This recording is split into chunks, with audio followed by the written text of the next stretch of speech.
Waalaikumsalam warahmatullahi wabarakatuh. Alhamdulillahirabbil alamin wassalatu wassalamu ala asyrofil anbiya'i wal mursalin sayyidina wa maulana Muhammadin wa ala alihi wa sahbihi ajma'in.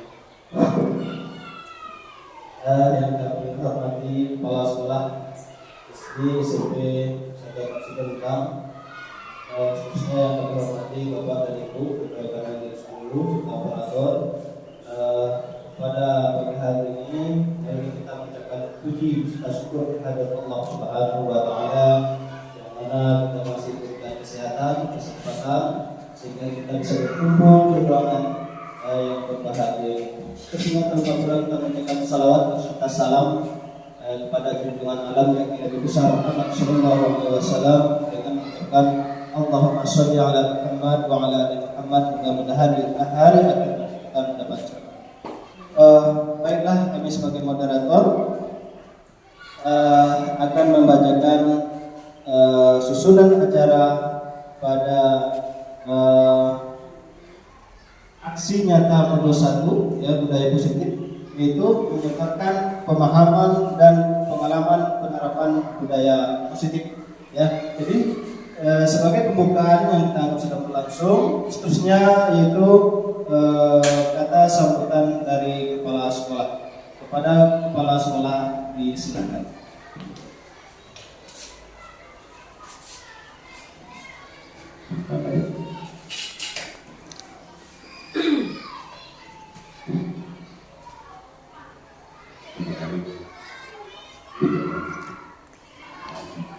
Assalamualaikum warahmatullahi wabarakatuh. Waalaikumsalam warahmatullahi wabarakatuh. Tumpang salam kepada jajaran Bapak. Pada kesempatan ini saya guru kepala sekolah kepada Bapak Ibu majelis guru yang ada di SD semoga sekolah ini dengan adanya calon guru kita akan lebih maju dibanding daripada sebelum-sebelumnya. Itu harapan kita semua, terutama harapan kita sebagai guru. Kita dibanding di kehidupan ini tidak ada beberapa sekolah yang telah dahulu seperti guru di kosong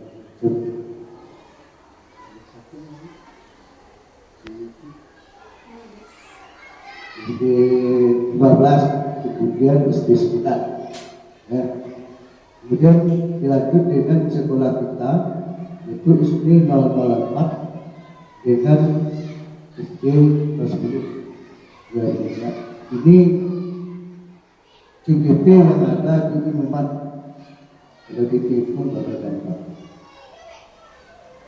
Jadi kita mulai lagi dengan adanya itu kita tak lupa pula mengucapkan syukur kepada Allah kepada Maha Esa, dan juga kita tak lupa pula mengucapkan salam kepada junjungan kita yang membawa kita dari alam kegelapan yang berbentuk kita sekarang ada. Jadi dengan ucapan Allahumma sholli ala Muhammad wa ala ali kepada Bapak Ibu sekalian, terutama guru SDN 041 Garut. Dengan adanya guru kita yang telah melalui proses guru calon penggerak ini disingkat dengan CGP. Mudah-mudahan ke depannya Bapak Ibu sekalian menyusul ini dengan bimbingannya, dan kita harus selalu bertanya, karena kita itu tidak semuanya sempurna, terutama saya semakin hari semakin berkurang tangkapan dan tangkapan. Ini pertama mungkin faktor umur. Kalau di umur sebenarnya saya sih ketika masuk beliau, tapi karena di jasanya juga ya panjang daripada.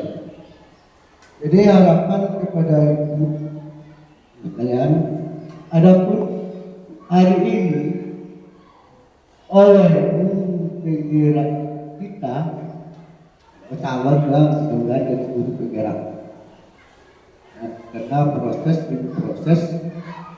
yang ibu lalui harus dengan bersabar dan laksanakan dengan sebaik hati mungkin sampai akhir bulan 10. Nah, jadi mulai kemarin tuh dari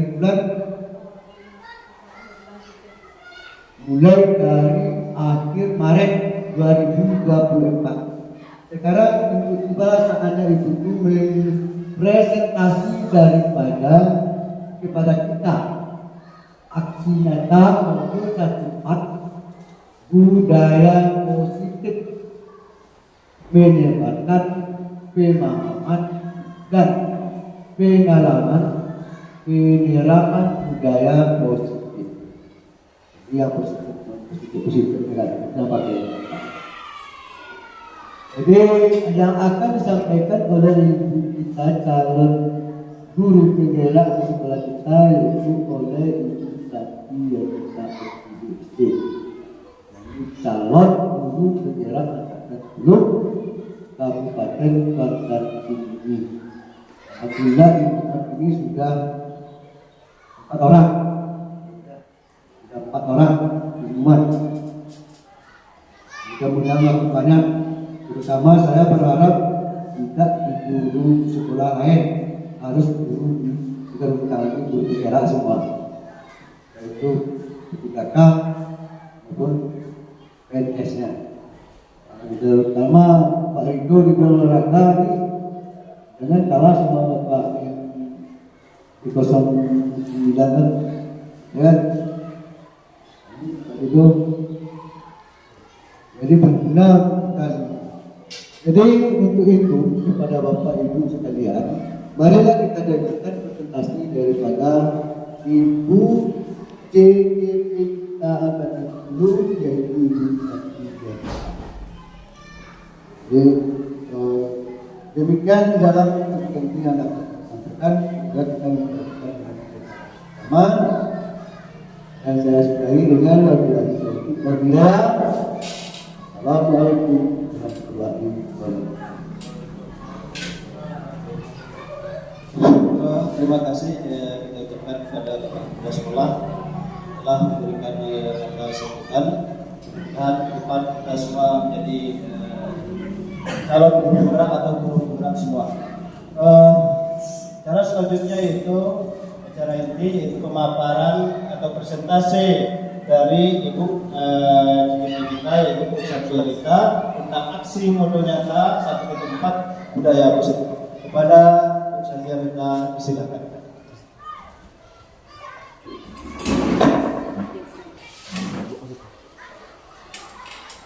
Bismillahirrahmanirrahim. Assalamualaikum warahmatullahi wabarakatuh. Yang saya hormati Bapak Kepala Sekolah SD Negeri 005 Garut, dan yang saya hormati Bapak Ibu Guru beserta staf SD Negeri 004 Sigaruta. Puji dan syukur kita ucapkan kehadirat Allah Subhanahu wa Ta'ala yang telah memberikan rahmat dan karunia-Nya kepada kita semua, sehingga kita dapat berkumpul di dalam ruangan ini, yaitu di sekolah kita SD Negeri 004 Sigaruta, dalam acara menyebarkan pemahaman dan pengalaman penerapan budaya positif.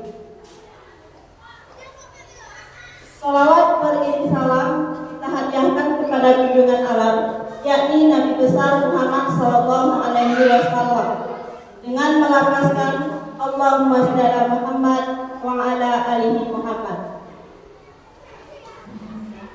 Baik Bapak Ibu yang saya hormati, sebelumnya saya di sini memohon terlebih dahulu kepada Bapak Ibu karena telah mengganggu waktu Bapak Ibu pada pagi hari ini. Di sini saya berdiri di depan Bapak Ibu bukan berarti saya menggurui Bapak Ibu. Di sini saya menjalankan tugas saya semata-mata untuk tugas CGP calon guru penggerak angkatan 10. Saya yakin Bapak dan Ibu guru di sini lebih senior dibandingkan saya. Jadi sekali lagi saya mohon maaf kepada Bapak dan Ibu guru.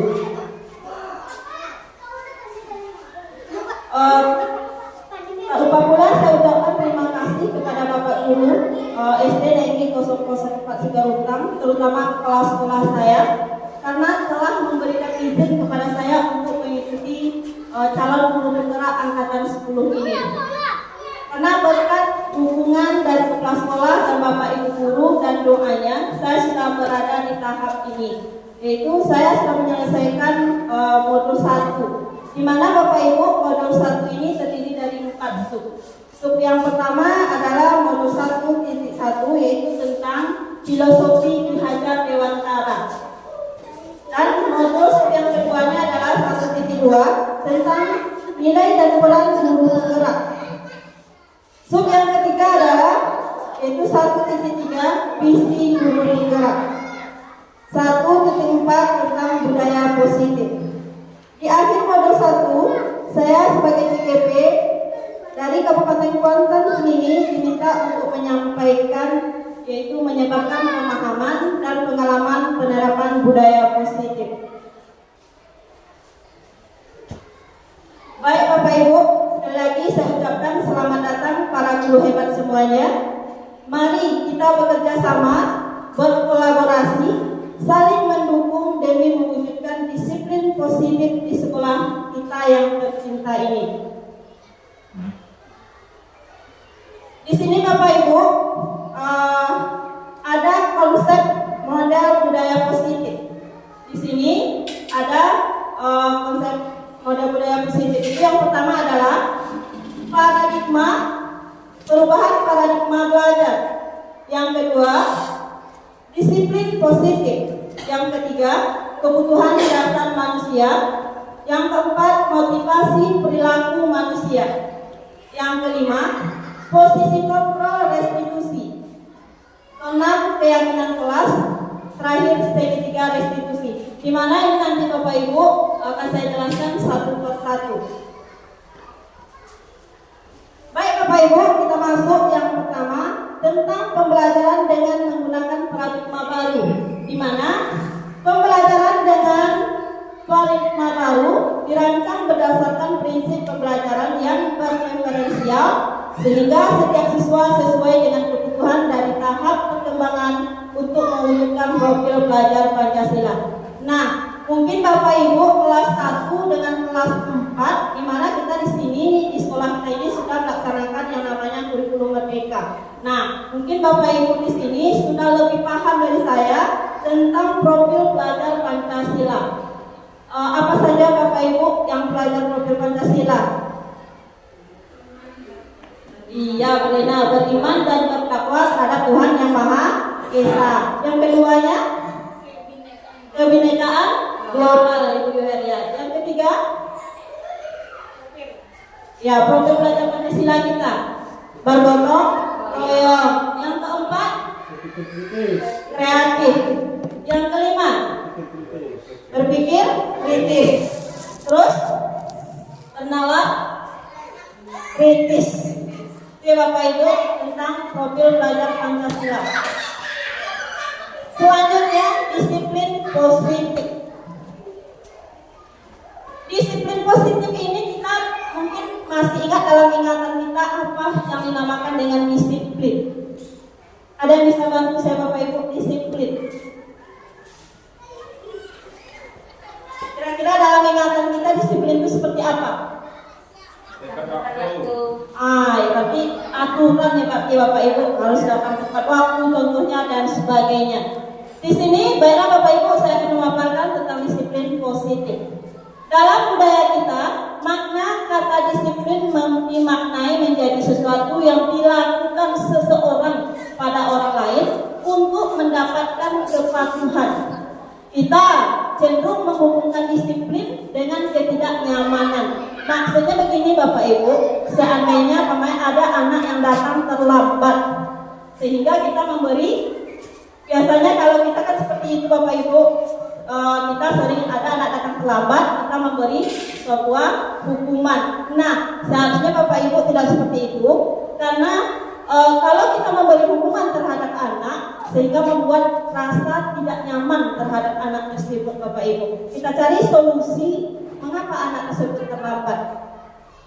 Selanjutnya, sebagai pendidik, tujuan kita adalah menciptakan anak-anak yang memiliki disiplin diri, sehingga mereka bisa berperilaku dengan mengacu pada nilai-nilai kebajikan universal dan memiliki motivasi intrinsik, bukan ekstrinsik. Maksudnya Bapak Ibu, di sini motivasi intrinsik itu adalah motivasi yang datang dari dirinya sendiri, bukan dari luar atau diikat dengan aturan yang ada di sekolah dan sebagainya. Contoh umpamanya, motivasi intrinsik itu adalah, dia sudah tahu saya harus belajar, itu adalah untuk keuntungan saya. Maksudnya seperti itu. Berarti hadir dari dirinya sendiri, bukan dari aturan luar. Kalau contoh bukan intrinsik itu adalah contoh hari Senin saya harus berpakaian lengkap karena saya upacara, tapi ada aturannya Bapak Ibu.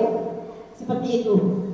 Saya harus mengerjakan PR supaya nanti saya dapat ranking. Seperti itu Bapak Ibu. Berarti itu adalah contoh bukan intrinsik. Baik Bapak Ibu, selanjutnya disiplin positif merupakan salah satu cara penerapan disiplin yang bertujuan untuk menumbuhkan kesadaran serta memberdayakan anak untuk melakukan sesuatu tanpa sogokan, ancaman maupun hukuman. Nah, di sini kita menerapkan disiplin positif, yaitu seperti yang saya sebut tadi, sebaiknya berasal dari motivasi intrinsik, bukan ekstrinsik. Di mana kadang kita ambil sampah, kalau tidak nanti sibuk hukum, itu berupa hukuman Bapak Ibu. Itu tidak boleh dilakukan, apalagi sogokan dan ancaman. Baik Bapak Ibu, saya lanjutkan. Kebutuhan dasar manusia. Nah, kebutuhan dasar manusia pertama adalah bertahan hidup. Ada di sini 5 kebutuhan dasar manusia. Yang pertama bertahan hidup, kasih sayang dan rasa diterima, penguasaan, kebebasan dan kesenangan. Di mana Bapak Ibu bertahan hidup, yaitu kita sebagai manusia apalagi peserta didik, yaitu kita memerlukan makanan, minuman dan sebagainya. Nah, sedangkan kasih sayang dan rasa diterima, ada nih apalagi anak kelas 1 yang kelas rendah, itu dia paling banyak di fase ini Bapak Ibu, kasih sayang dan rasa diterima. Kadang dia sama kita bergelantungan, kemudian kayaknya saling ingin minta kasih sayang lah, perhatian terhadap kita. Ini dinamakan dengan kebutuhan dasar manusia, yaitu kasih sayang dan rasa diterima. Selanjutnya penguasaan, di mana Bapak Ibu ada di antara peserta didik kita, saya ketua kelas, berarti dia bersifat berkuasa. Nah, itu namanya penguasaan. Kemudian kebebasan, di mana kebebasan ini Bapak Ibu, siswa kita dan peserta didik kita juga memerlukan kebebasan. Jangan kita memberikan soal atau tugas tambahan yang sifatnya mengikat, sehingga dia tidak bebas peserta didik kita dalam melakukan suatu hal. Baik Bapak Ibu, selanjutnya kebutuhan dasar manusia adalah kesenangan. Nah, sebaiknya kita mengajar peserta didik kita bagaimana dia belajar dalam hal menyenangkan. Boleh kita terapkan dengan metode-metode atau model-model pembelajaran yang lain Bapak Ibu. Selanjutnya, motivasi merupakan dorongan yang timbul pada diri seseorang secara sadar atau tidak sadar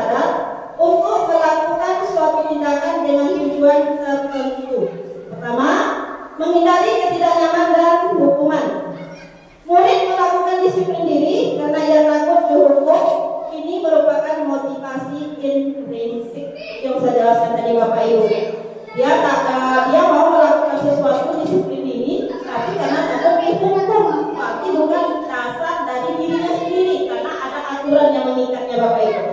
Selanjutnya, mendapatkan imbalan atau penghargaan dari orang lain. Murid melakukan disiplin diri karena ia ingin mendapatkan imbalan. Ini merupakan motivasi intrinsik. Saya mau rajin di depan Bapak Ibu guru, biar saya nanti nilai saya bagus, biar saya nanti mendapat juara kelas seperti itu. Itu adalah salah satu contoh motivasi intrinsik. Lanjut, menghargai nilai-nilai kebajikan diri sendiri. Ini yang lebih bagusnya Bapak Ibu, yaitu murid melakukan disiplin diri dari karena sadar akan nilai kebajikan dirinya. Ini merupakan motivasi intrinsik. Ini yang bagusnya Bapak Ibu. Selanjutnya, konsep disiplin dengan identitas gagal, di mana di sini ada hukuman dan penghargaan. Di sini mengapa dikatakan konsep disiplin dengan identitas gagal? Karena sebenarnya ini tidak boleh diberlakukan Bapak Ibu. Tapi selanjutnya setelah ini kita bisa menerapkannya Bapak Ibu. Pertama, hukuman. Hukuman itu menyakitkan. Mengapa dibilang menyakitkan? Contoh, diri kita saja dulu, gak usah beserta diri kita. Kalau kita dapat hukuman, bagaimana perasaan kita? Seperti itu Bapak Ibu. Tidak nyaman. Kalau sudah dapat hukuman, jelas kita tidak nyaman. Apalagi peserta didik, malulah terhadap kawan dan temannya yang lain. Kemudian murid takut karena mungkin setelah diberi hukuman oleh bapak gurunya, dia merasa takut Bapak Ibu terhadap guru tersebut. Kemudian memaksa, seakan kita kalau memberi hukuman itu bentuknya pemaksaan. Kemudian murid menyembunyikan kesalahan karena takut mendapat hukuman, jadi kesalahannya disembunyikan sehingga bersifat anak tidak jujur. Selanjutnya, murid menjadi rendah diri karena mungkin sering mendapat hukuman, dia malu terhadap kawan-kawannya sehingga dia menjadi rendah diri. Lanjut, penghargaan. Penghargaan ini sebenarnya tidak efektif Bapak Ibu. Selain tidak efektif, juga merusak hubungan. Gimana merusak hubungan? Loh, nilai ulangan dia sama saya, kata peserta didik kita, kemarin sama. Kok sekarang kamu yang juara oleh ibu, saya tidak, jadi rusak hubungan pertemanan dia. Begitu contohnya Bapak Ibu. Kemudian mematikan kreativitas karena dia tidak juara, mungkin tidak mendapat ranking di kelas, sehingga dia menjadi minder, sehingga dia tidak aktif seperti dulunya lagi. Menghukum dengan sistem ranking. Ini seharusnya Bapak Ibu tidak boleh kita berikan ranking terhadap anak, karena semua anak itu berkualitas, ada minat dan bakatnya masing-masing. Ini mudah-mudahan bisa kita terapkan untuk kedepannya Bapak Ibu. Kemudian merampas hak menghargai dirinya, seperti yang saya sebutkan contoh sebelumnya, karena bisa merampas hak dan menghargai diri seseorang dengan kita lakukan seperti itu Bapak Ibu. Saya lanjutkan.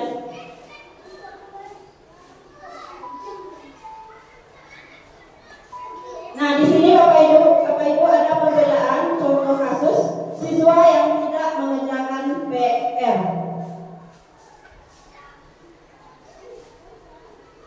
Nah, sebelumnya Bapak Ibu saya bahas dulu konsep disiplin dengan identitas sukses. Tadi gagal ya Bapak Ibu, yang ini tadi gagal. Ini identitas gagal. Sekarang kita bahas konsep disiplin dengan identitas sukses, di mana konsekuensi pertama penguatan jangka pendek. Contoh, anak-anak yang tidak sengaja menumpahkan air di kelas botol minumannya, sehingga kalau sudah tertumpah, apa yang dilakukan biasanya anak kita Bapak Ibu Bapak Anda sekalian? Apa biasanya dilakukan? Kalau biasanya tidak sengaja anak kita menumpahkan air minum di kelas, apa biasanya dilakukan oleh dia tanpa sadar anak tersebut? Takut ya. Takut, selain dari takut dia ngapain lagi dia Bapak? Cari apa dia? Mencari kayak mungkin. Iya benar, mungkin dia mencari kayak untuk secara sadar dia melakukan tanggung jawabnya. Kemudian itu namanya dengan penguatan jangka pendek. Nah, kemudian ada stimulus dan responnya.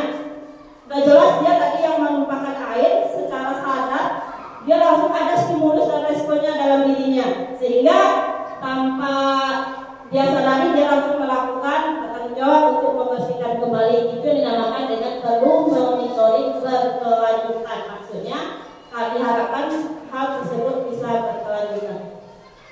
Kemudian murid menghormati peraturan.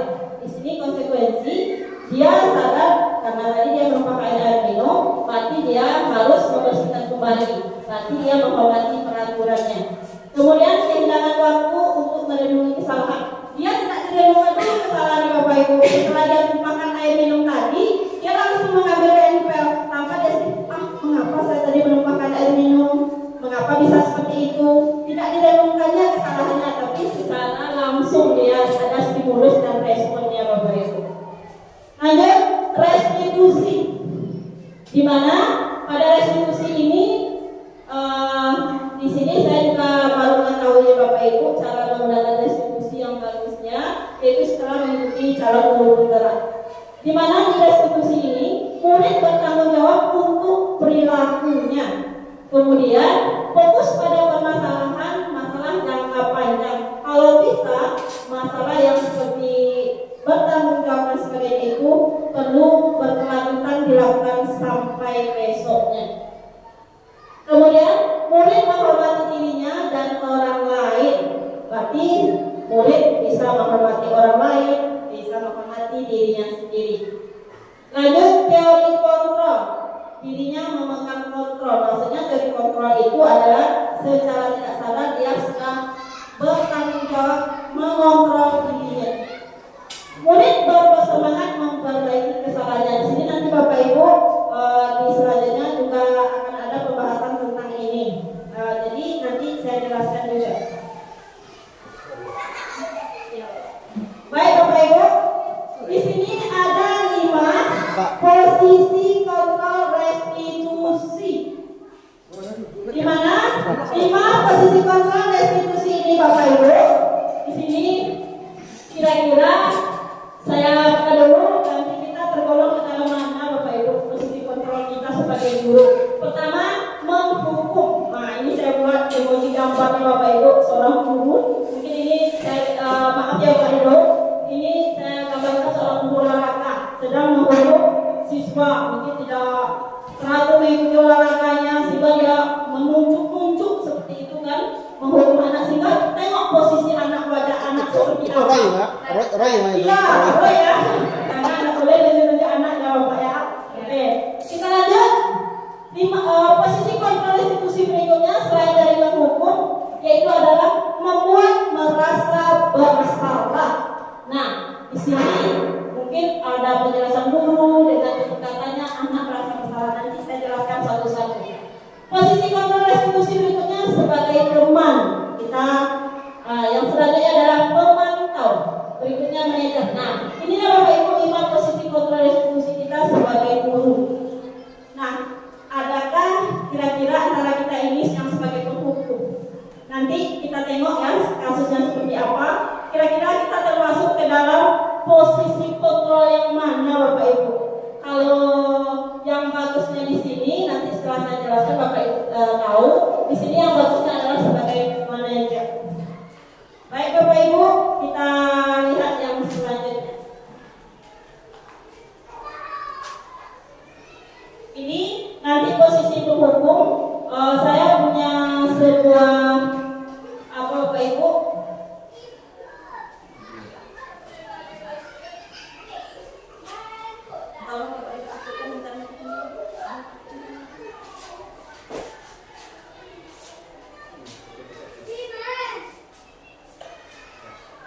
Kak, IQ tuh Kak, IQ 17 tuh.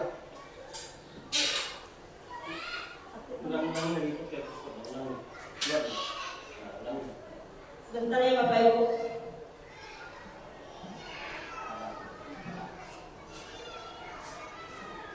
Ini mati dari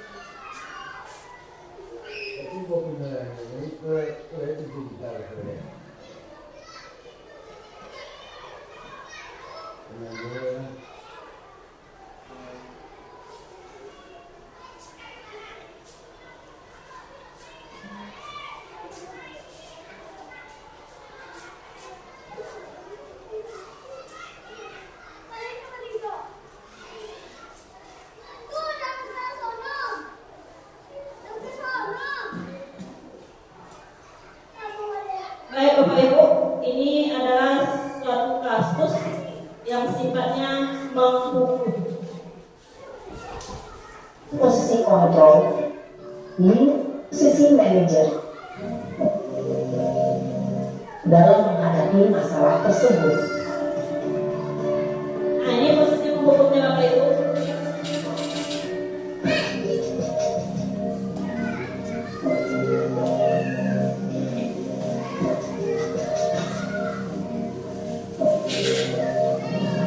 Naren, sini kamu. Selamat pagi Bu. Selalu terlambat. Kamu deh pasti terlambat. Maaf Bu, saya Apa? Apa coba? Alasan kamu apa lagi? Kapan sih kamu tidak terlambat? Malas sekali ya kamu jadi anak. saya Dasar pemalas. Gak kapok-kapok sih kamu. Sudah berapa kali terlambat? Sana, kamu keliling lapangan basket 2 kali. kenapa saya harus keliling lapangan basket Bu? Kenapa? Kamu nolak ibu. Berani-beraninya jawab. Sudah terlambat, masih berani jawab pula. Sekarang, keliling lapangan basket 5 kali sekalian. Biar kapok. Cepat. Pergi sana ke lapangan basket. Posisi hukum biasanya berbicara. Itu Bapak Ibu posisi guru sebagai seorang penghukum. Mudah-mudahan kita di sini akan termasuk seperti itu ya Bapak Ibu ya. Mudah-mudahan kita bisa memberikan yang terbaik kepada peserta didik kita. Nah, itu salah satu contoh sebuah kasus atau video seorang guru sebagai penghukum. Baik Bapak Ibu, di mana posisi penghukum ini? Seperti yang Bapak Ibu tentu tadi, yaitu menghardik bahasanya Bapak Ibu. Menghardik itu membentak bahasanya, dan membentak dia dengan suara kasar seperti itu. Kemudian menunjuk anak. Kemudian hukumannya ada verbal atau fisik yang dilakukan Bapak Ibu. Seperti itu posisi hukum. Kemudian dampak posisi penghukum ini, murid menjadi pendendam. Di mana contoh seperti kamu keliling lapangan sampai besok dia besarnya Bapak Ibu dia akan ingat saya kemarin waktu sekolah SD dengan bapak atau ibu tersebut saya dihukum mengelilingi lapangan, sehingga ingatan anak berjangka panjang mengingatnya Bapak Ibu. Jadi dia selalu ingat dengan apa yang kita lakukan, sehingga dia menjadi seorang pendendam Bapak Ibu. Nah, selanjutnya dia tidak akan menyukai guru atau mata pelajaran yang diampun. Contoh, siapa guru yang membuat dia dihukum, dia tidak akan menyukainya Bapak Ibu. Seperti itu. Posisi seorang penghukum. Nah, saya harap sekali lagi, mudah-mudahan kita sebagai bapak guru yang hebat di sini, termasuk juga saya Bapak Ibu, untuk kedepannya kita tidak ada lagi di posisi seorang penghukum ini Bapak Ibu. Saya lanjutkan. Yang kedua, posisi membuat merasa bersalah. Saya juga ada videonya dari sekretaris divisinya Bapak Ibu.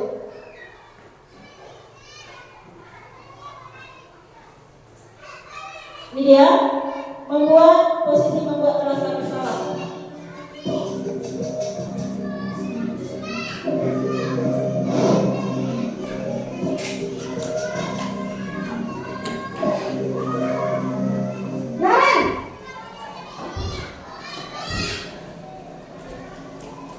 Selamat pagi Bu. Naren, kamu kenapa terlambat lagi nak? Ya Tuhan Naren, kamu senang ya bikin ini susah ya? Kalau kamu terlambat lagi, nanti ibu yang ditegur bapak kepala sekolah nak. Disangka ibu tidak bisa membina kamu. Duh, gimana ini? Maaf Bu. Duh Gusti Naren, kamu suka ya kalau ibu tegur bapak kepala sekolah? Terus, sekarang ibu harus tulis apa ini di buku absen? Ini kamu sudah sering terlambat loh. Ibu harus apa coba? Maaf Bu. Maaf sekali. Ya sudah,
guru akan menderita. Seperti itu kalau posisi pembuat merasa bersalah. Kemudian dampak posisi merasa bersalah ini, membuat merasa bersalah ini, yaitu membuat murid merasa bersalah, di mana dinamakan di sini Bapak Ibu namanya identitas gagal. Kemudian rendah diri dan menerima dari lingkungan. Seperti itu Bapak Ibu. Saya lanjut. Video berikutnya. Posisi kontrol berikutnya, posisi sebagai teman. Di sini saya juga ada videonya Bapak Ibu, saya lanjutkan.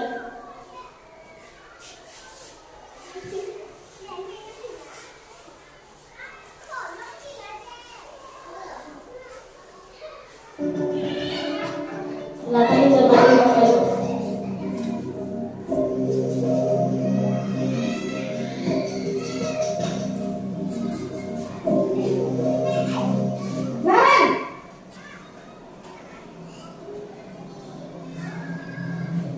Selamat pagi, Bu. Wah, sudah jam berapa ini, Nak? Terlambat lagi ya, sayang. Iya, Bu.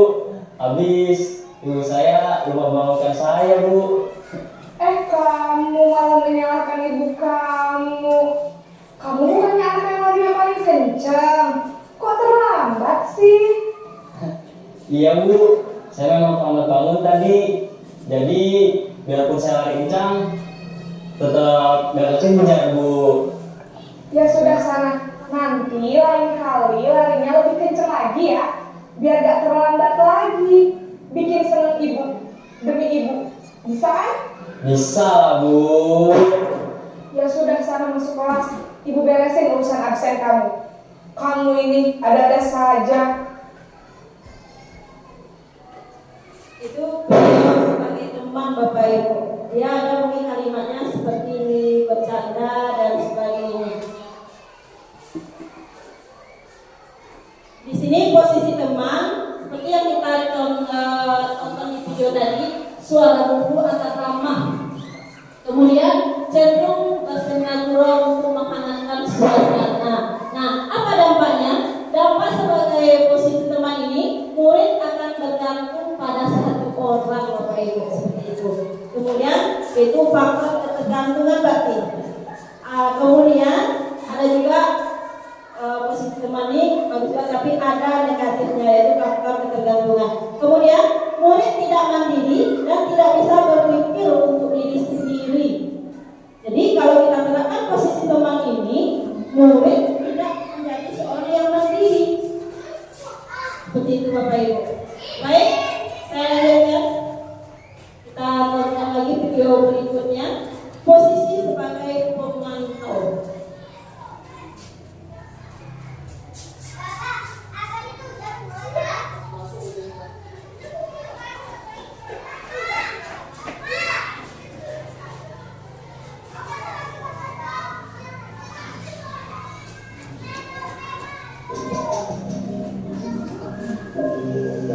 Ini sebagai pemantau Bapak Ibu.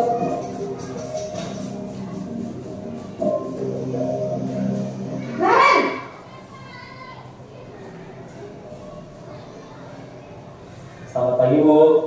Naren, apa peraturan sekolah kita tentang jam berapa kita harus masuk sekolah, Nak? Kita harus di sekolah jam 7, Bu. Iya, betul. Sekarang sudah jam 7.20. Naren sudah tahu konsekuensinya jika terlambat hadir. Paham, Bu. Saya harus tinggal kelas pas jam istirahat selama 20 menit. Iya, benar. Konsekuensinya demikian. Jadi nanti jam 9.30 pas istirahat, kamu harus tinggal di kelas, kerjakan tugas tambahan untuk ketertinggalan kamu, ya? Baik, Bu. Posisi pemantau mengandalkan penghitungan. Ini Bapak Ibu tentang posisi sebagai seorang pemantau. Baik Bapak Ibu, saya lanjutkan.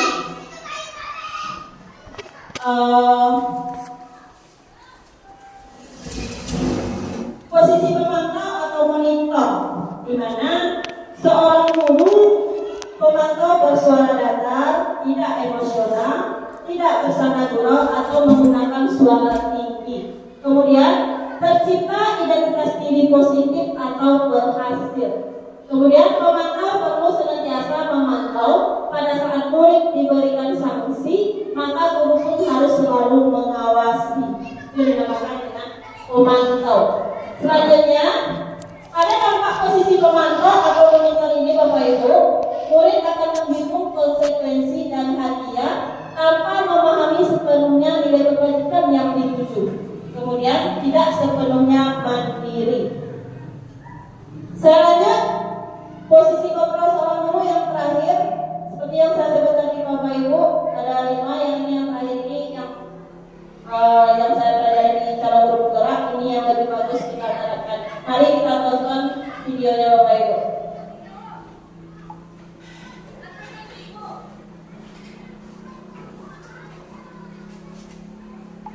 Ini dia videonya posisi sebagai seorang manajer.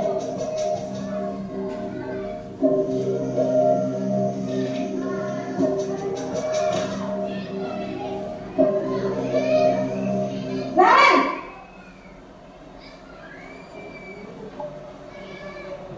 Selamat pagi Bu. selamat pagi Naren. Maaf Bu, saya terlambat. Iya, sekolah masuknya jam 7, sekarang sudah jam 7.20. Jadi sekarang bagaimana nih Naren? Maaf Bu, saya lupa alarm saya semalam. Baiklah, menurut kamu, keyakinan sekolah yang mana yang perlu kamu tingkatkan?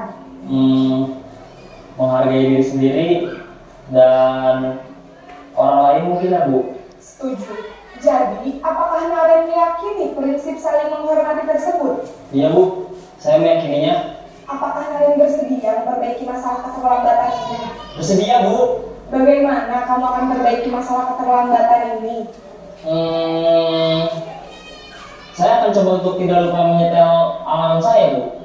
Baik, kalau kalian mau menyetel alarm di rumah, ada orang yang kira-kira bisa bantu mengingatkan tidak? Ada Bu, kakak saya, Kak Emma. Ada lagi selain Kak Emma?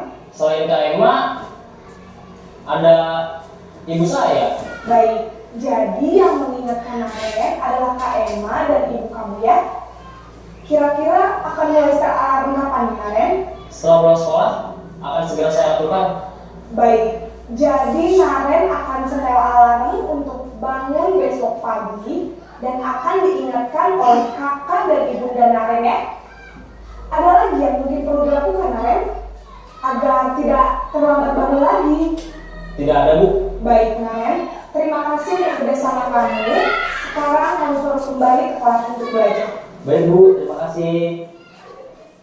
Ini Bapak Ibu posisi seorang guru sebagai manajer. Ini sebaiknya yang dilakukan seorang guru untuk kedepannya. Nah, saya jujur Bapak Ibu, saya sendiri belum termasuk pada posisi ini. Karena setelah saya mempelajari CGP, saya baru sadar ternyata banyak kesalahan yang saya buat selama ini sebagai seorang guru terhadap peserta didik saya.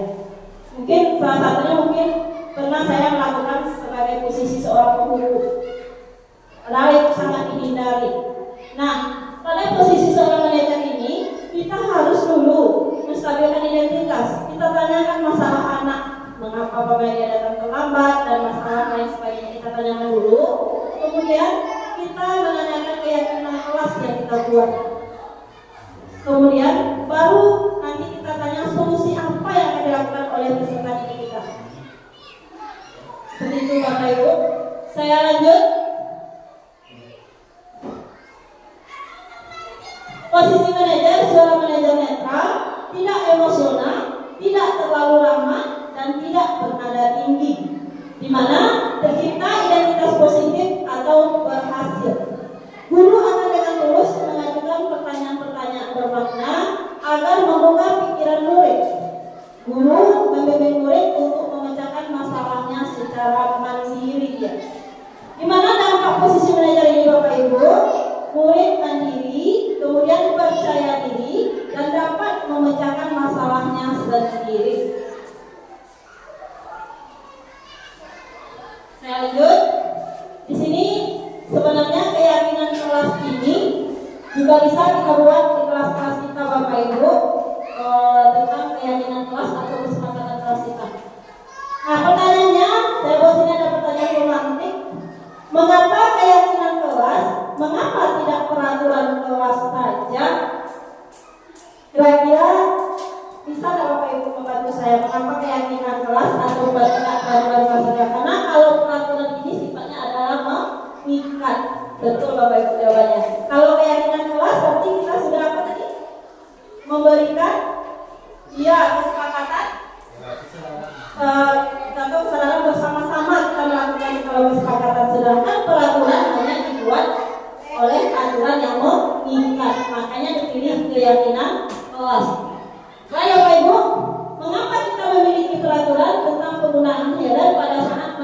kendaraan roda 2 atau motor. Mengapa kita menggunakan helm?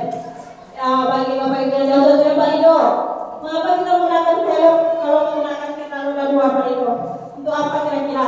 Untuk mengantisipasi kalau kita kecelakaan. Iya, berarti intinya untuk mengantisipasi dalam kecelakaan, berarti intinya keselamatan bagi ya Pak Ido ya. Betul sekali. Lanjut pertanyaan pertanyaan yang kedua, mengapa kita memiliki peraturan tentang penggunaan masker dan mencuci tangan setiap saat? Apa tujuannya Bapak Ibu?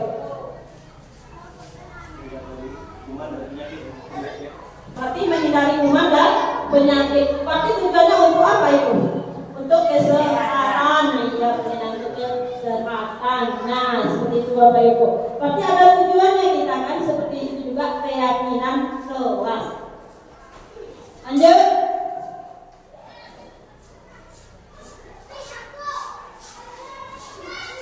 Bagaimana pembentukan keyakinan kelas? Pertama, abstrak dari peraturan, kemudian berupa pernyataan universal, dibuat dalam bentuk positif, sedikit saja agar mudah diingat peserta didik. Kemudian sesuai dengan kondisi kelas dan sekolah agar mudah diterapkan. Kemudian semua warga kelas atau sekolah dilibatkan saat membuatnya Bapak Ibu. Berarti contoh kelas 4, berarti semua warga kelas 4 dilibatkan dalam membuat kesepakatan kelas atau keyakinan kelas kita. Baik Bapak Ibu, saya lanjut. Di sini ada yang namanya segitiga restitusi yang telah Bapak Ibu tonton daripada video kasus Nafen tadi. Di sini kita Bapak Ibu mempelajarinya, yaitu segitiga restitusi. Di mana segitiga restitusi ini yang pertama adalah menstabilkan identitas. Kita stabilkan dulu identitasnya, masalahnya apa anak tersebut, mengapa melakukan hal tersebut. Setelah itu, setelah kita semua melakukan hal terbaik yang bisa kita lakukan, baru kita masuk kepada validasi tindakan yang salah. Apa tindakan yang salah dari peserta didik kita? Kemudian semua perilaku pasti memiliki kebiasaan. Baru setelah itu kita tanyakan keyakinan kelas kita apa yang telah dia langgar. Lalu kita tanyakan Bapak Ibu, sehingga kita semua memiliki motivasi internal. Itu segitiga restitusi. Nah Bapak Ibu, sebelumnya saya sudah coba di kelas 6 melakukan segitiga restitusi, di mana di sini saya coba kemarin terhadap seorang anak.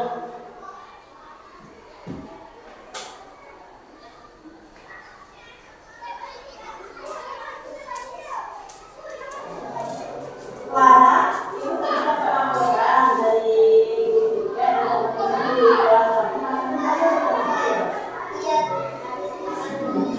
kenapa ke sana?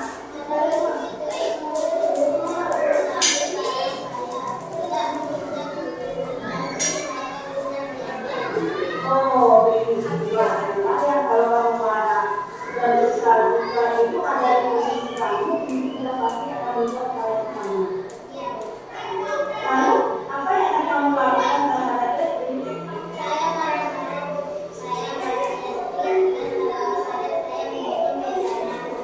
Oke itu. Pagi kamu membuat seperti itu pasti ada alasannya kan?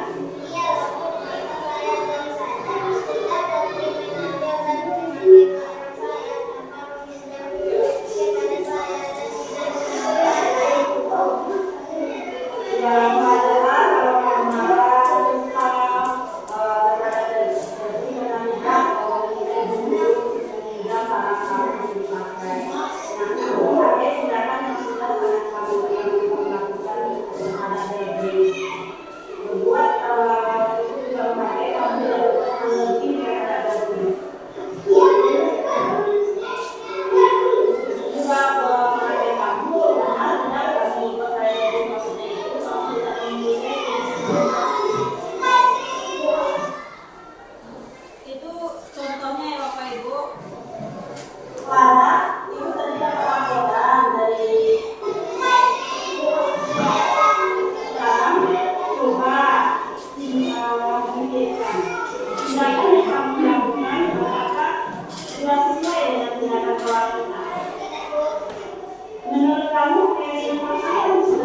ke segitiga resolusi kepada Bapak Ibu, di mana saya sini menyampaikan identitas.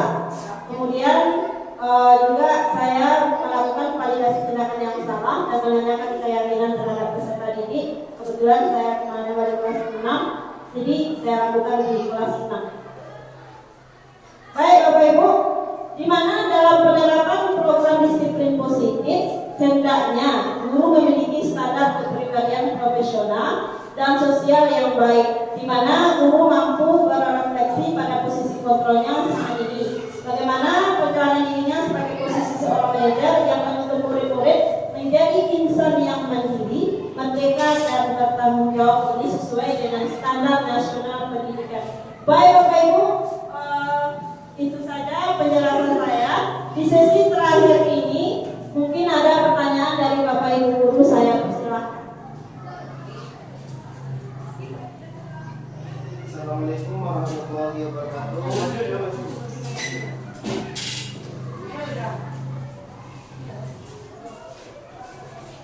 Assalamualaikum warahmatullahi wabarakatuh. Baiklah, nama saya Ridwan Jokan, saya dari Guru Jokan SD Sinerungkap. Di sini yang mau saya tanyakan kepada Bukti, yang mana tadi ketika cara kita mendidik anak ada larangan untuk memberikan hukuman kepada anak. Jadi bagaimana saran dari ibu kalau anak itu sudah berkali-kali kita ingatkan tapi tetap berulang lagi? Jadi solusinya itu bagaimana ibu? Sekian saja. Assalamualaikum warahmatullahi wabarakatuh. Terima kasih Bapak Ibu, pertanyaan yang bagus ya. Kita pertama sudah kita lakukan segitiga restitusi, tetapi anak tersebut masih melanggar. Di sini Bapak Ibu, sesuai yang telah saya pelajari, jika kita ketemu hal tersebut, kita tetap melakukan segitiga restitusinya Bapak Ibu. Karena setiap anak melakukan hal tersebut pasti dia punya alasan sendirinya mengapa dia melakukan hal tersebut. Nah, jadi kita stabilkan lagi identitasnya, tetapi dengan konsekuensi, bukan maksudnya konsekuensi bukan menghukum ya Bapak Ibu, sesuai dengan keyakinan kelas kita. Kita ingatkan kembali peserta didik kita. Kita beri dia motivasi intrinsik dari dirinya. Bagaimana agar kesadarannya itu timbul dari dirinya sendiri untuk tidak melakukan kesalahan lagi yang berulang-ulang yang dia lakukan Bapak Ibu. Kalau dia tidak sadar berarti itu bukan dari motivasi intrinsik, dari ekstrinsiknya, karena mungkin ada mungkin di antara peserta didik ini yang melakukan tersebut ada alasan-alasan tertentu. Jadi perlu kita lakukan segitiga restitusi lagi. Itu yang bisa saya jawab Bapak Ridwan. Terima kasih. Ada lagi pertanyaan yang lain Bapak Ibu ya?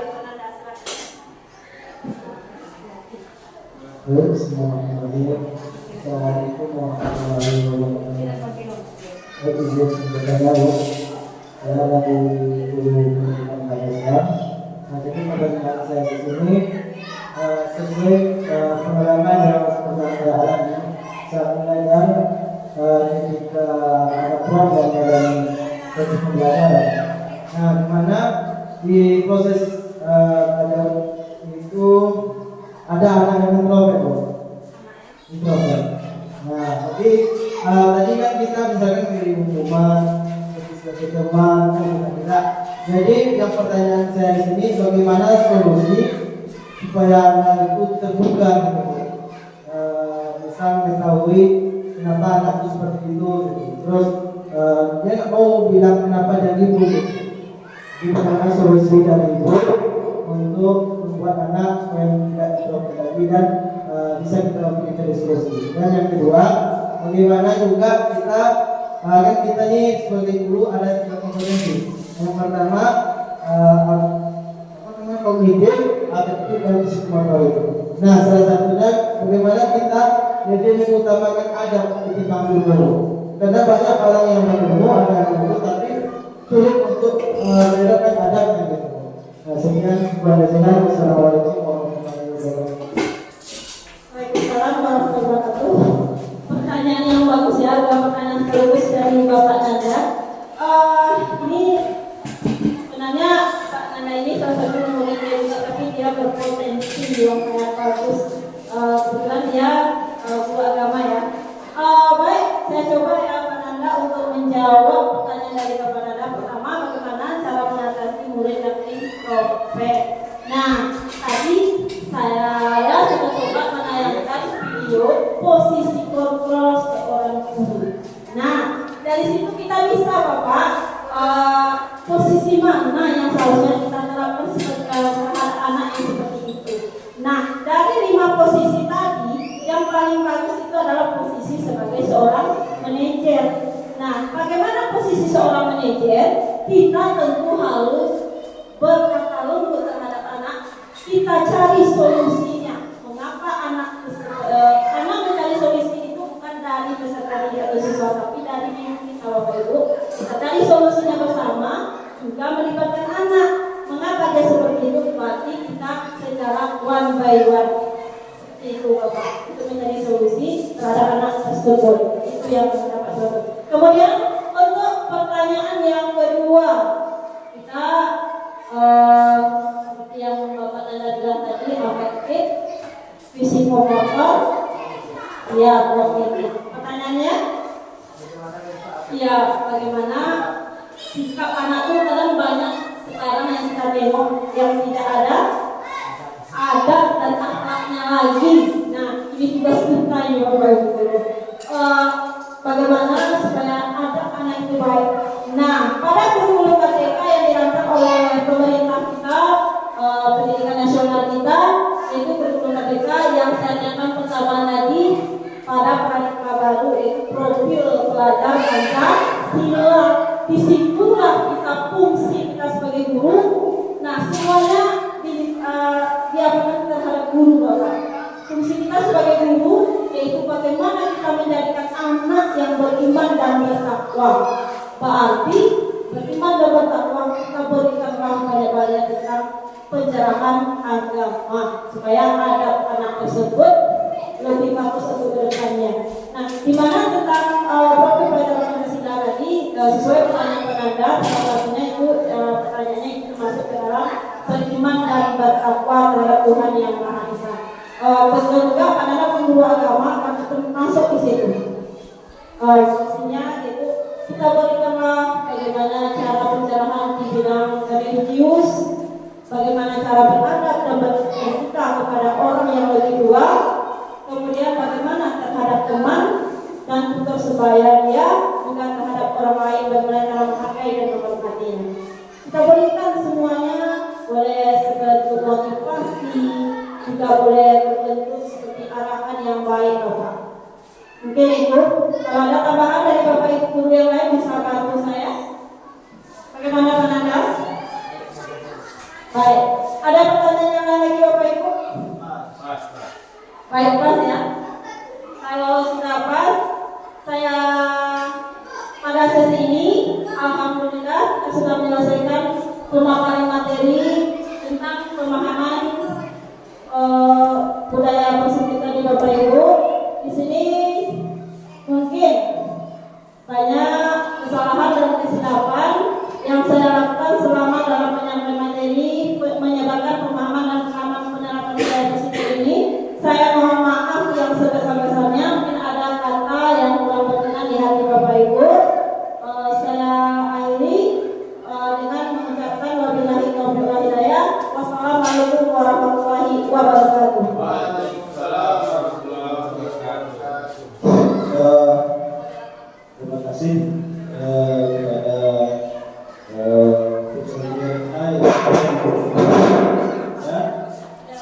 mudah-mudahan ya dengan apa yang dia sampaikan ya, kalau kami sebagai moderator itu banyak sekali yang dapat kita ambil ya, kami secara pribadi. Mudah-mudahan besok kita lakukan semua, dan selanjutnya mudah-mudahan kita semua ini akan mengikuti langkahnya menjadi guru penggerak atau calon guru penggerak di masa yang akan datang. Selanjutnya itu pembacaan doa ya, mungkin akan disampaikan oleh Bapak Saudara Bapak pada Bapak ada pertanyaan.